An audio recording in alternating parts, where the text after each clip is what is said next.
13 mars de la même année, avait considéré qu'il n'y avait du coup pas lieu à poursuivre à effectuer le contrôle des dossiers remis au Conseil constitutionnel, les 21 dossiers remis au Conseil constitutionnel, c'est-à-dire que le Conseil constitutionnel avait pris acte du décret présidentiel sans le remettre en cause. Cependant, dans un considérant de ce même Conseil constitutionnel que j'ai trouvé récemment, dans sa toute première décision du 20 août 1989, vous savez que le Conseil constitutionnel algérien a existé dans la Constitution de 1963, mais il n'a jamais été mis en place. Suite au coup d'État du colonel Boumedienne en 1965, le Conseil constitutionnel, la Constitution de 1963 a été abrogée et la Constitution de 1976 n'a pas prévu de Conseil constitutionnel. Donc le Conseil constitutionnel n'est revenu dans la Constitution algérienne qu'en 1989 et n'a été installé qu'en 1989. Dans sa toute première décision, celle du 20 août 1989, les membres du Conseil constitutionnel ont considéré, je cite, que le principe fondamental de la souveraineté populaire et le fonctionnement normal du système démocratique commandent que les détenteurs d'un mandat électoral le remettent impérativement à l'échéance à l'électorat à qui il appartient d'apprécier la façon dont il a été exécuté. C'est-à-dire donc, sur le fondement de la souveraineté populaire, l'article 7 de la Constitution actuellement, le Conseil constitutionnel a considéré que, impérativement, les titulaires d'un mandat devaient le remettre à échéance. A contrario, ils ne peuvent pas prolonger leur propre mandat. Néanmoins, force est de constater que dans sa décision du 13 mars 2019, le Conseil constitutionnel n'en a pas profité pour maintenir sa jurisprudence antérieure. Cela revient à poser la question du gardien dans la Constitution algérienne, et en effet, il existe un gardien dans la Constitution algérienne. Le président de la République est gardien de la Constitution, selon le texte même de la Constitution, du Conseil constitutionnel. Le Conseil constitutionnel n'est gardien que des dispositions qui sont explicitement dans la Constitution, notamment le contrôle, par exemple, de conformité des lois, traités et règlements. De manière générale, le président est gardien de la Constitution et pose évidemment le gardien est du coup interprète de ses propres actes, y compris donc le fait de reporter les élections présidentielles. Y a-t-il eu violation de la Constitution? Cela pourrait être le cas. Néanmoins, comme je viens de vous le dire, le président est lui-même gardien de la Constitution, lui-même interprète de la Constitution. Ayez bien la Constitution faite pour eux. Quand bien même on considérait qu'il y a eu violation, que faire? En Algérie, il n'existe pour le président de la République ni responsabilité politique, ce qui avait existé dans la Constitution de 1963, où l'Assemblée nationale, à l'époque on ne parlait pas d'APN, pouvait renverser par motion de censure le président de la République. Tel n'est plus le cas depuis 1976, où il n'existe pas de responsabilité politique du président de la République. Alors que le président algérien dispose de pouvoirs exorbitants, considérables. Politiquement, il n'est pas qu'un arbitre, un garant de la Constitution. Politiquement, il prend des ordonnances en période d'intercession parlementaire. Il peut dissoudre l'Assemblée populaire nationale. Il est le seul à avoir l'initiative de la révision de la Constitution. Il peut déclarer l'état d'urgence. Il peut déclarer l'état de siège, l'état d'exception. Il peut prendre des référendums sur les questions d'importance nationale. Il dispose de absolument considérables, supérieurs de très loin à ceux du président américain ou ceux du président français. Il a donc un rôle politique majeur dans la Constitution algérienne. Il est responsable par ailleurs de la défense nationale et des affaires étrangères. Il a un rôle considérable donc dans la Constitution algérienne et néanmoins il n'est pas responsable politiquement. Dans d'autres pays, le président a politiquement un rôle moins important, néanmoins généralement, il a au moins une responsabilité pénale. C'est ce qu'on appelle l'impeachment aux États-Unis, dans la Constitution de 1787, qui est déclenché par une majorité, par la Chambre des représentants, la Chambre basse, à la majorité, puis transmis au Sénat, qui l'adopte 2/3 de ses membres. Une telle procédure pénale existait par exemple avant 2007, on parlait de la haute trahison. La haute aujourd'hui, par la révision constitutionnelle de 2007, article 68, que je vous cite.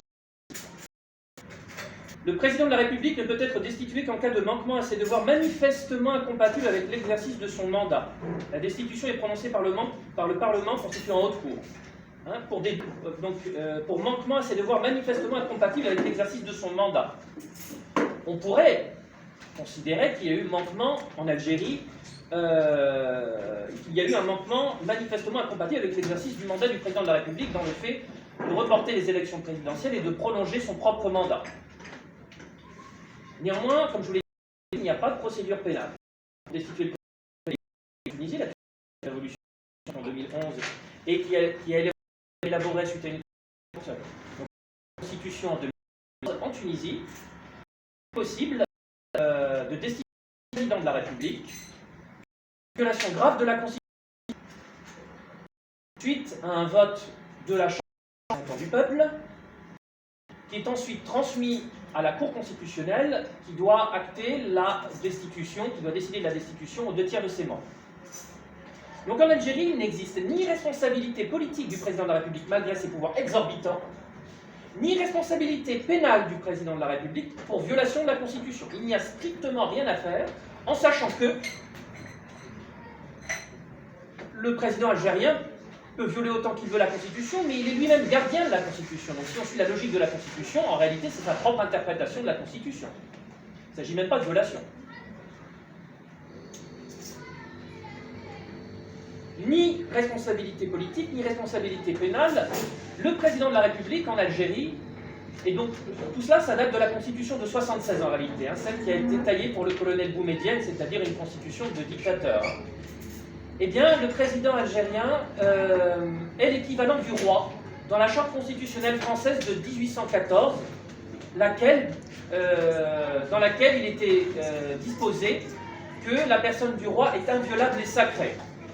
Alors, c'est pas dit tel quel dans la constitution algérienne, mais en réalité, c'est la même chose. Il est impossible de toucher à la personne du président algérien, excepté le fameux article 102, qui n'est pas une responsabilité ni politique ni pénale. Il n'y a pas de responsabilité dans l'usage de l'article 102. C'est pour cause de maladies graves et durables. Donc on est dans un autre registre. Alors je vais vous citer le premier alinéa de l'article 102. Lorsque le président de la République, pour cause de maladies graves et durables, se trouve dans l'impossibilité totale d'exercer ses fonctions, le Conseil constitutionnel se réunit de plein droit et, après avoir vérifié la réalité de cet empêchement par tout moyen approprié, propose à l'unanimité au Parlement de déclarer l'état d'empêchement. Donc il faut une maladie grave et durable, ce qui semble être le cas actuellement et ce qui semble être le cas en réalité au moins depuis 6-7 ans. Se trouve dans l'impossibilité totale d'exercer ses fonctions. Alors là, si on lit strictement l'article avec une lecture stricto sensu, impossibilité totale d'exercer ses fonctions, ça signifie que la moindre lueur de lucidité empêcherait d'appliquer cette disposition. Il sait un peu parler, il entend ce qu'on lui dit. Dans une lecture stricte de cette disposition, on ne pourrait pas l'appliquer. Le Conseil constitutionnel se réunit de plein droit, c'est-à-dire qu'il s'auto-saisit. Et après avoir vérifié, il ne peut pas être saisi par une autorité extérieure, y compris le général Ahmed Gaïd Salah. En droit, je dis bien. Donc il s'auto-saisit, et après avoir vérifié la réalité de cet état d'empêchement par tout moyen approprié, propose à l'unanimité au Parlement de déclarer l'état d'empêchement. À l'unanimité. Il y a 12 membres dans le Conseil constitutionnel algérien. Depuis la révision constitutionnelle de 2016, auparavant ils étaient 9. Ce qui signifie donc qu'il suffit qu'un seul membre du Conseil constitutionnel refuse de proposer l'état d'empêchement au Parlement pour que la procédure ne puisse pas poursuivre son chemin.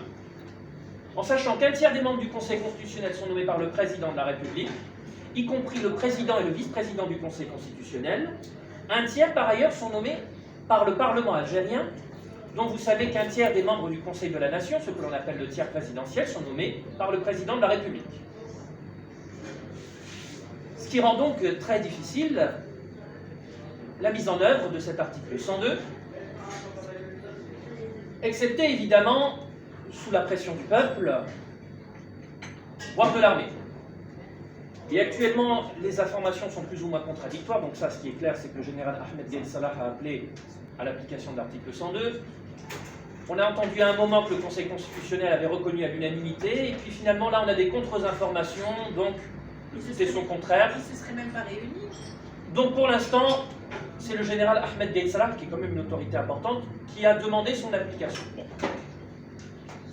Alors, peut-être sous la pression indirecte, pourrait-on obtenir cette unanimité? Donc très difficile à obtenir dans l'absolu. Il suffit qu'un seul des membres du Conseil constitutionnel refuse pour que ça ne passe pas. Ensuite, que se passe-t-il? Le Parlement algérien siégeant en chambre réunie déclare l'état d'empêchement du président de la République à la majorité des 2/3 de ses membres. Je vous rappelle qu'un tiers des membres du Conseil de la Nation sont nommés par le président de la République, sans parler de la réalité politique et des scrutins à la Nejlen par lesquels le Parlement est élu. Donc, si le Parlement déclare néanmoins l'état d'empêchement,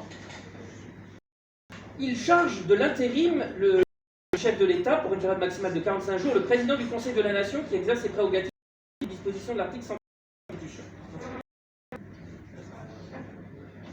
Ensuite, si la vacance est confirmée, l'intérim, cette fois-ci, dure au maximum jusqu'à 90 jours,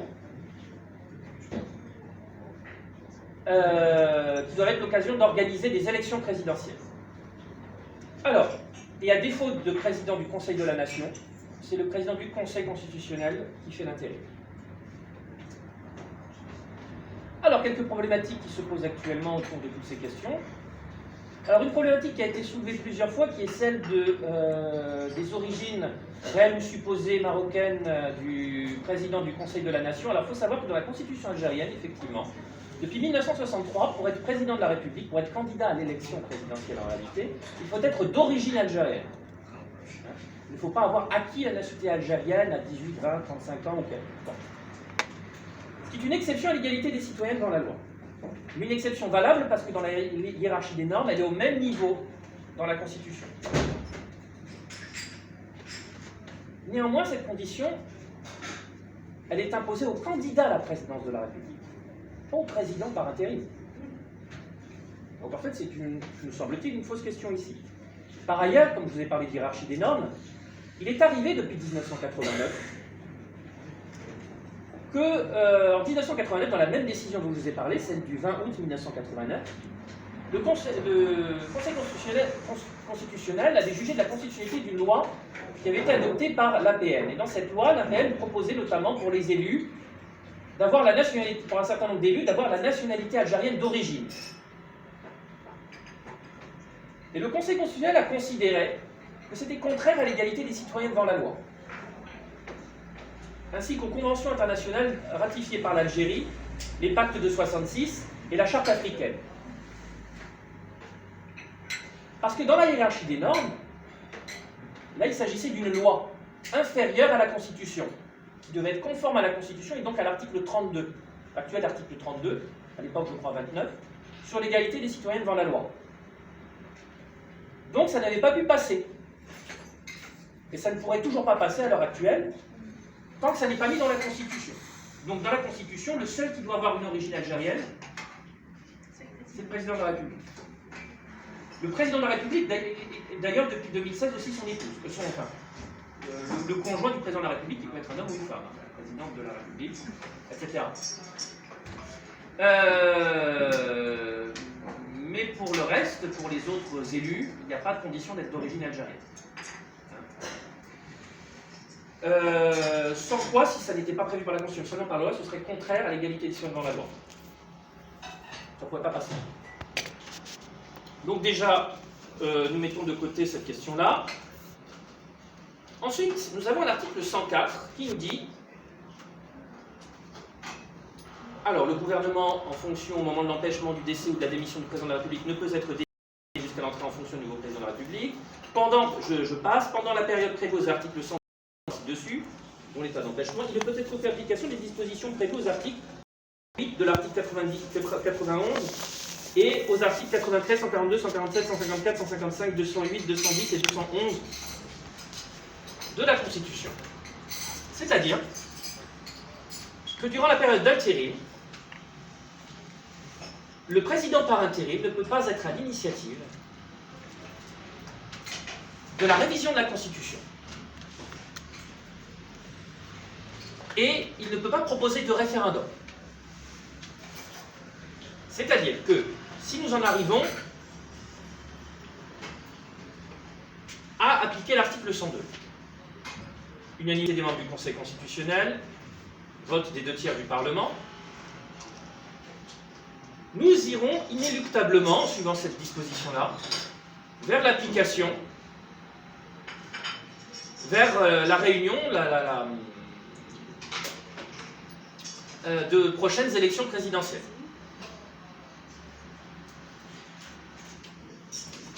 Or, comme je viens de vous le dire, le président algérien dispose de pouvoirs exorbitants dans la Constitution. Ils sont pour beaucoup issus de la Constitution en réalité de 1976, malgré les ouvertures de 89, 96, le multipartisme, etc. Et c'est-à-dire que nous élirions dans ce cas-là un président qui aurait les pouvoirs d'un dictateur. Nous élirions un dictateur démocratique en quelque sorte, si nous restions dans cette logique-là. Plutôt que de passer par une constituante qui déciderait si elle maintient ou pas, par exemple, le poste de président de la République. Il y a des pays où il n'y a pas de président de la République, ou quasi inexistant, prenez la Suisse, qui n'est qu'un primus inter pares, un premier parmi ses pairs. Vous avez des pays où le président de la République n'est pas élu au suffrage universel direct, des grandes démocraties, genre dans les grandes démocraties, le président de la République n'est pas élu au suffrage universel direct afin d'éviter le césarisme, le zaïmisme. C'est le cas en Italie et en Allemagne, des pays qui ont été marqués par le fascisme et le nazisme, et où le président de la République n'est pas élu au suffrage universel direct. D'accord ? Donc on pourrait passer où de cette élection du président de la République au suffrage universel direct, on pourrait aller vers une constituante, mais en appliquant l'article 102 tel quel, c'est impossible. Ce qui pourrait être possible, en restant dans la logique de la Constitution tout en sortant, il est impossible pour le président par intérim. Alors en Algérie, donc, vous avez une procédure spécifique pour réviser la Constitution, qui consiste pour le président de la République, qui a seule initiative de la révision de la Constitution. Nous n'avons pas, nous, l'initiative de la révision de la Constitution, par avis populaire, et le Parlement n'a pas l'initiative de la révision de la Constitution. Il peut simplement proposer au président de la République qui est libre de refuser. Mais le Conseil constitutionnel non plus. Non, non, non plus, pas du tout. Il existe une procédure donc, pour réviser la Constitution qui prévoit que le président de la République peut passer ou bien par référendum, mais après un vote du Parlement, ou bien peut voter après un avis conforme du Conseil constitutionnel, sous certaines conditions de respecter l'organisation des... de ne pas remettre... je vais vous lire l'article d'ailleurs. Alors l'article...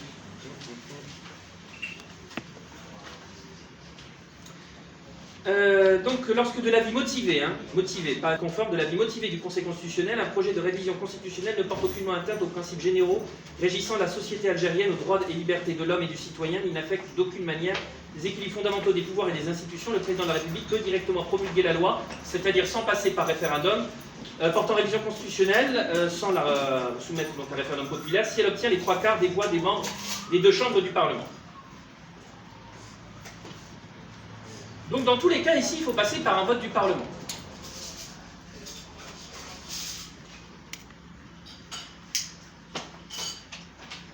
Sans passer par référendum.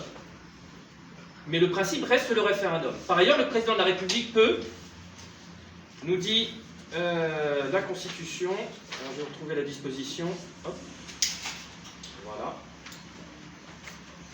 Le président de la République peut, sur toute question d'importance nationale, saisir le peuple par voie de référendum.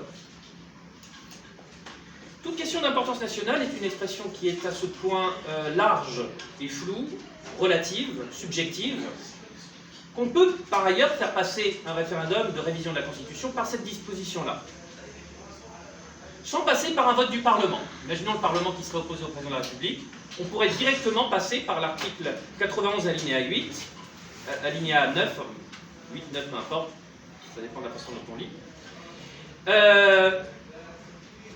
Pourquoi je vous dis ça? Parce que par exemple, en 1989,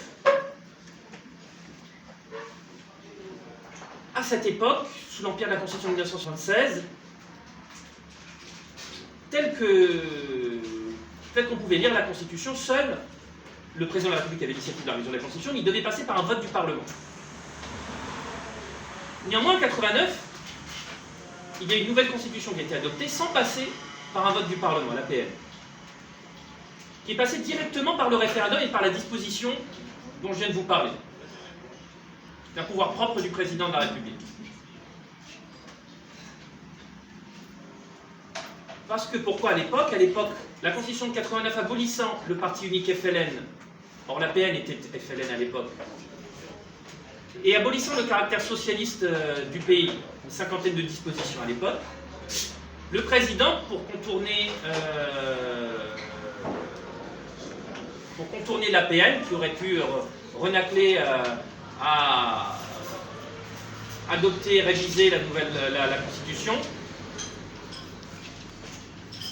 est passé directement par le référendum sans vote du Parlement. En usant de cette disposition très large que je viens de citer, qui est dans les pouvoirs propres du président de la République. En réalité, cette technique, qui a été utilisée en 1989, s'inspire de ce qui s'est passé en France en 1962. En France, la révision de la Constitution est prévue par l'article 89 de la Constitution. Elle peut avoir lieu à l'initiative du président de la République sous la condition qu'elle lui ait été proposée par le gouvernement. Si le gouvernement ne lui propose pas, il ne peut pas y avoir de révision sous l'initiative présidentielle. Ou à l'initiative du Parlement. S'ensuit une procédure où il y a un vote identique des deux chambres, c'est-à-dire on est obligé de passer par un vote des deux chambres. Et ensuite, si l'initiative vient du Parlement, il y a un référendum automatique. Si l'initiative vient du président de la République sur proposition du gouvernement, il a le choix entre passer par le référendum ou par un vote des 3/5 du Congrès français, la réunion des deux chambres du Parlement. Or, en 1962, le général de Gaulle, qui voulait faire introduire l'élection du président de la République au suffrage universel direct, alors que jusque-là, en 1958, elle l'était par un collège élargi, entre autres raisons parce qu'en 1958, il fallait éviter que les citoyens des musulmans d'Algérie ou d'Afrique subsaharienne puissent voter, de peur qu'un Mohamed ou un Mamadou devienne président de la République. En 1962, l'Algérie est indépendante, donc le général de Gaulle veut faire passer l'élection du président de la République au suffrage universel direct, d'autant plus qu'il a peur pour la pratique présidentialiste qu'il avait mise en place, parce qu'il risque d'être assassiné à cette époque. Il y a des tentatives d'assassinat de la part de l'OS, les pro-Algérie françaises qui lui en veulent. Donc, il veut acter la présidentialisation de la Ve République en faisant élire le président de la République au suffrage universel direct. Mais la chambre basse du Parlement s'y oppose. Qu'est-ce qu'il fait? Il dissout l'Assemblée nationale. Il a ce pouvoir-là, l'article 12. La chambre haute, par contre, ne peut pas la dissoudre, le Sénat. Or, on est obligé dans tous les cas de passer par un vote du Sénat. Qu'est-ce que va faire le général de Gaulle? Il va passer outre la procédure spécifique de l'article 89, et il va passer par l'article 11 de la Constitution française, qui est celui qui est relatif au référendum, qui à l'époque est conditionné. C'est pas un référendum aussi général qu'en Algérie, mais le référendum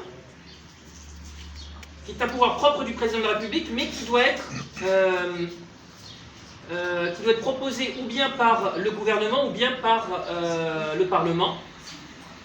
Le référendum était conditionné, limité, on ne pouvait pas faire des référendums sur tous les sujets, Il était limité notamment à, je lis, je retrouve, et vous allez comprendre là où je veux en venir. Par exemple, il pouvait proposer donc tout projet de loi portant sur l'organisation des pouvoirs publics.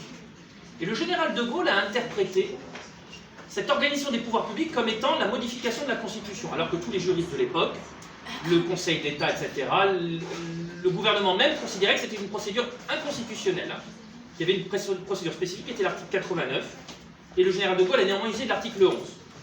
Le référendum direct, parce que le référendum de l'article 11 lui permet de passer directement par le peuple sans passer par un vote du Parlement. D'accord ? Et qu'est-ce que... Donc le référendum a été présenté au peuple, malgré son inconstitutionnalité a priori. Il y a eu un résultat largement positif. Et le Conseil constitutionnel, saisi de la constitutionnalité de ce référendum, a considéré que, en quelque sorte, peu importe, le peuple s'étant exprimé, il ne pouvait pas aller à l'encontre de la volonté du peuple. Vous comprenez ? Même si a priori c'était inconstitutionnel. Qu'est-ce que je veux dire par là ? Par rapport à l'articulation des articles 102 et 104 dans la Constitution algérienne. Imaginons le président du Conseil de la Nation, président par intérim, pourrait très bien user, alors que ça lui est interdit, du référendum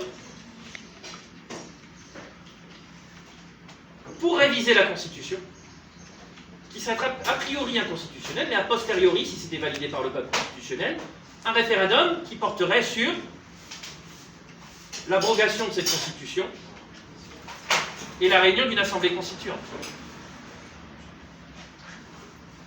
Le Conseil constitutionnel ne pourrait pas s'y opposer en raison de la volonté exprimée par le peuple lors d'un tel type de référendum.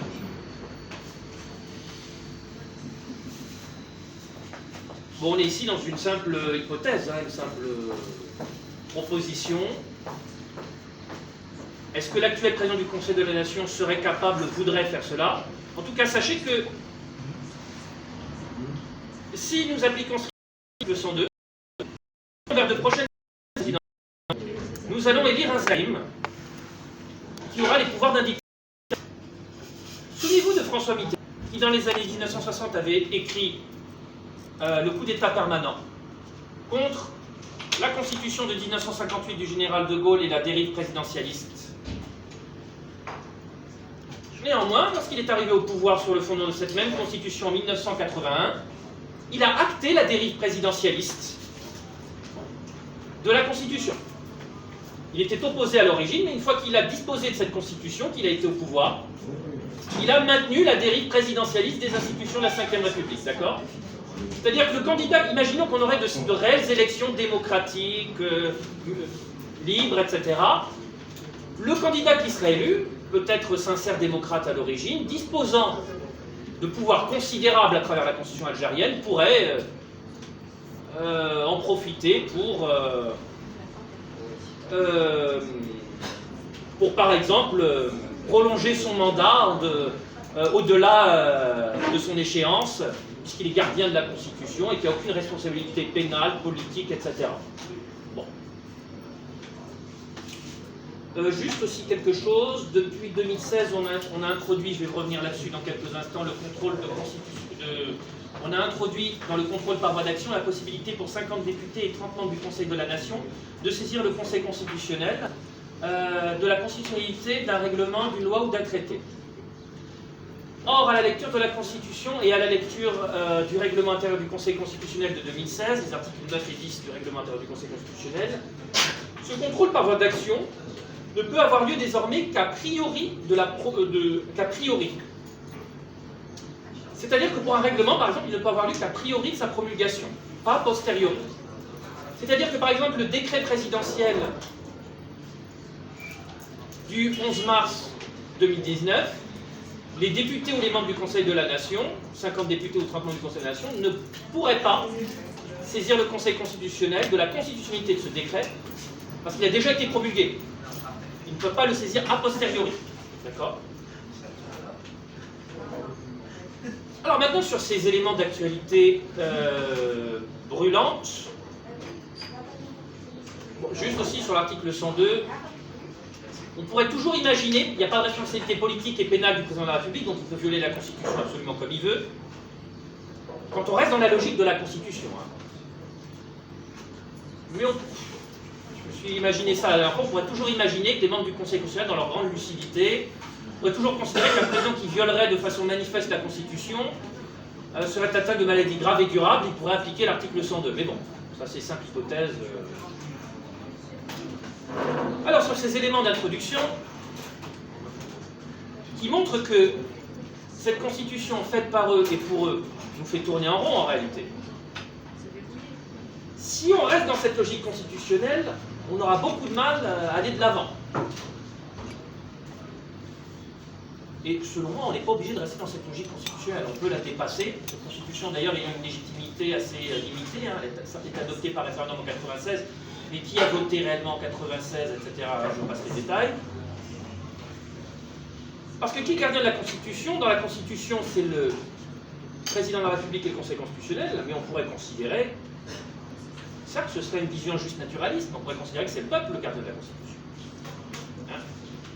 Et cette Constitution étant illégitime et par ailleurs nous faisant tourner en rond, on pourrait l'abroger de nous-mêmes, voire la considérer comme inexistante. En appelant à la réunion d'une constituante, qui, je le rappelle, est l'un des tout premiers vœux du nationalisme algérien, puisque lors du congrès anti-impérialiste de Bruxelles en 1927, l'étoile nord-africaine avait demandé, en même temps que l'indépendance de l'Algérie, la réunion d'une assemblée constituante qui, vous vous souvenez, a été réunie en 62-63, un compromis entre l'état-major général qui soutenait le bureau politique à la tête duquel s'était autoproclamé Ahmed Ben Bella, et les wilayas de l'intérieur, les deux s'étant affrontés durant l'été 62. Il y a eu un compromis, au profit certes de l'EMG, du bureau politique, mais quand même un compromis, qui était cette constituante. On avait des représentants des deux camps, si vous voulez. Et cette constituante avait pour mission d'élaborer une constitution. Or, comme vous le savez, fin juillet 63, le président du Conseil, Ahmed Ben Bella, a réuni des hauts cadres du FLN, qu'il avait lui-même choisi au sein du cinéma Majestic, l'actuelle salle Atlas à Bab el Oued, et leur a fait adopter une constitution qu'il a imposée au Parlement, causant la démission de Ferhat Abbas, le 12 août 1963, lequel s'était exclamé qu'on ne prostitue pas la Constitution dans une salle de cinéma. Et je vous conseille de lire, ça tourne actuellement sur les réseaux sociaux.